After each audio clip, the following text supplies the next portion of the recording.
So, hi everyone. This is Tom with Buffalo Audubon. I'm here with Ryan Mandelbaum, a New York birder and science writer. And we're going to talk about Ryan and their favorite bird. So, I'll let you start. What is your favorite bird, Ryan?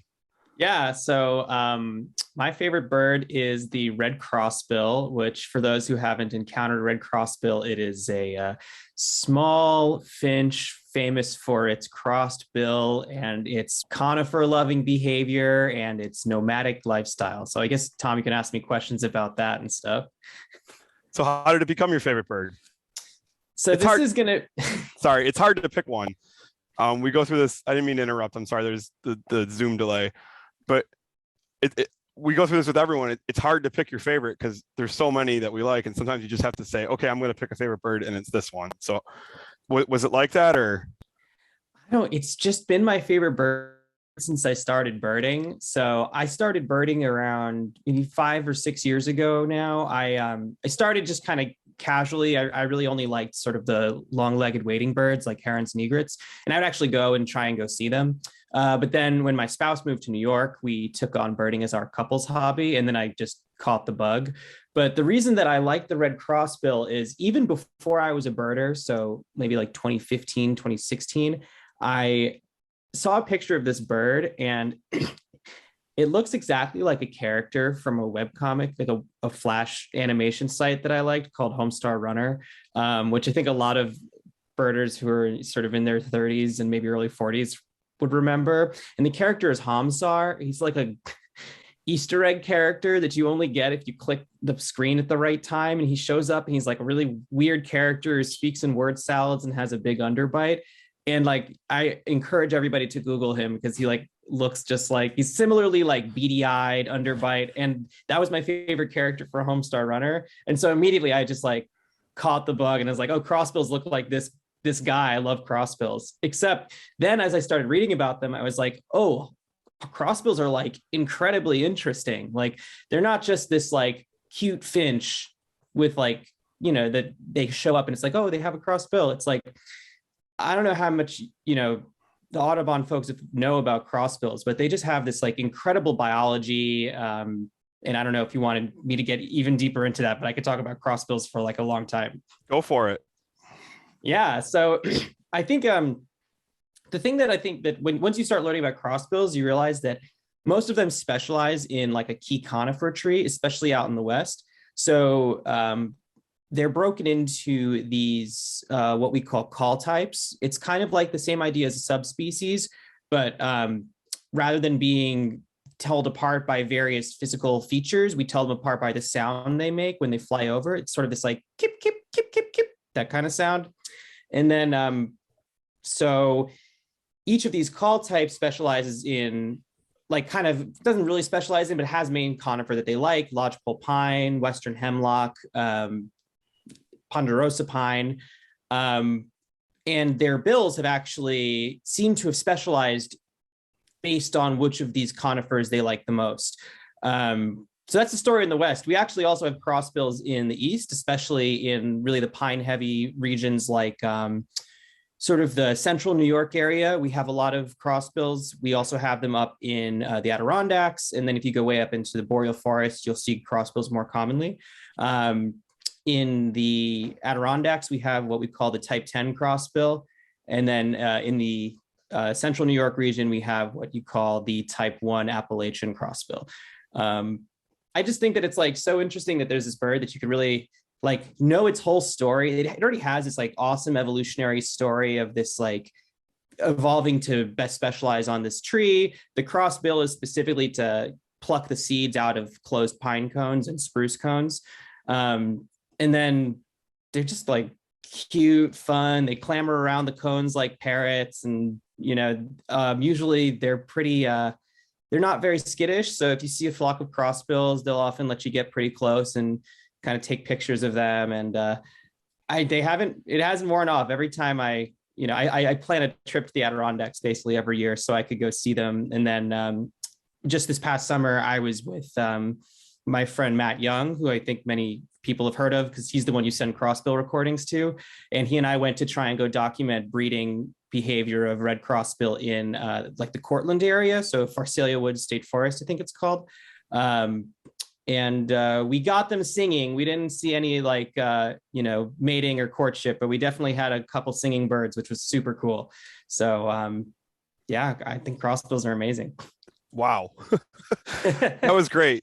I feel like now I need to like really dive into crossbills. We don't have them. I mean, do you ever see them in New York City? I wouldn't imagine so. You probably have, but So the thing about crossbills, one of the really crazy things that they do, and that they've been documented doing literally since the Middle Ages in Europe, is they erupt, which basically this is IRRUPT, erupt.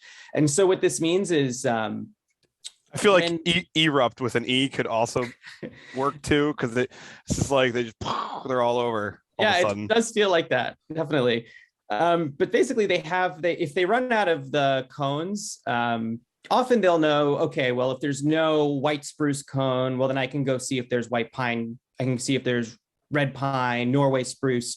But if they start running out of spruce cones overall, then they basically are like, well, I got to go find some food. And pines and spruces they're not often reliable. They kind of go in cycles of more than, maybe every 2 years, you'll have a really big bumper crop, but then in the off years, you might not have a lot of cones. And so eruptions are when they then just leave. They go find cones somewhere else. And every 2 years, you'll typically see a crossbill or two in the coastal New York area, so like Long Island. And that's because it's kind of one of the first places they know they can get a meal. There's a lot of these introduced pines that are planted there, as well as the pitch pines and the pine barrens. But last year was just a huge crossbill flight year. There were crossbills absolutely everywhere. And in November, I had never seen a crossbill in New York City before. I hear one at Greenwood Cemetery, which is one of my patches. It's really close to my house. Beautiful, sort of, rolling hills, old cemetery. And monk parakeets. Famous for its monk. I think it's Yes. where a lot of New Yorkers get their monk parakeets.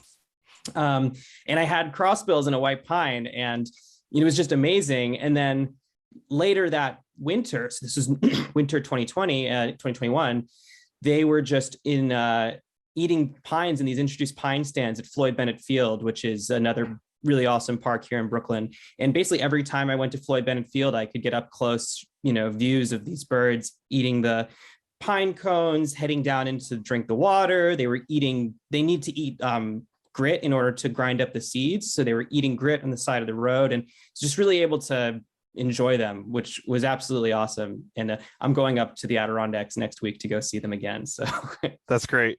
When I want to see crossbills, I go to Algonquin. Have you ever been to Algonquin? It's on, it's on my places that I have to go. I see that northern hawk owl in the background. That's not from Algonquin, but it's from on the way to Algonquin. It was a couple years ago. Awesome. I was in Algonquin for New Year's Eve and New Year's Day this year. And the hope was, okay, I'm going to get all these boreal birds finally for 2021, and then go into the park in the morning on New Year's Day and get them for 2022. So I have them for both, double dip my year lists. I got like a super, super quick look at red crossbill, but it seemed like white-winged crossbill were everywhere. They were definitely more common. Yeah, white-winged crossbills are interesting too. Because I don't know if it's because we haven't studied them as much, or if they're actually not as sort of speciated as red crossbill is, but they just don't.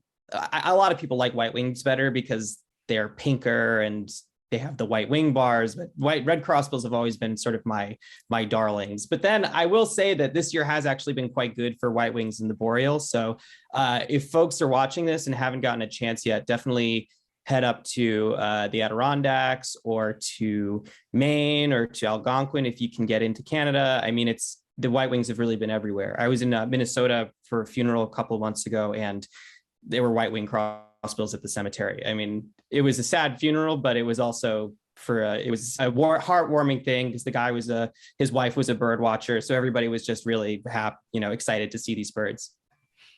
That's a great story. Have Do you have any plans to get to Idaho to see a Cassia crossbill? It's on my to-do list for sure. They just actually recorded Cash Crossbill in Colorado I saw because that. of the Yeah. fires last year. So I got to get there soon because I know you'll be talking about climate change with a lot of the other folks, but I'm worried about the Cash Crossbill. So we got to start wrapping it up here.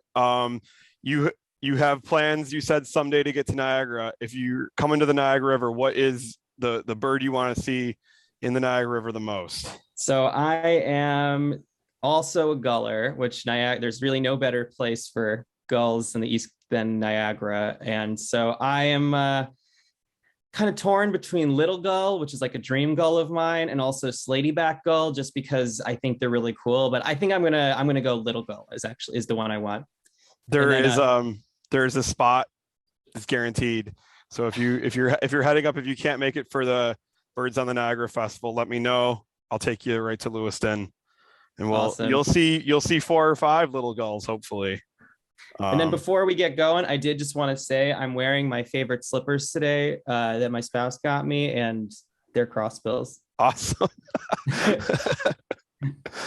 Fantastic. Well, thank you for coming on with us today.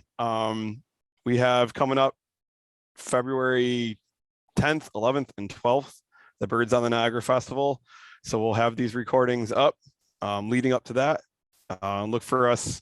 We'll have another one coming shortly. Thanks again. Thanks for having me.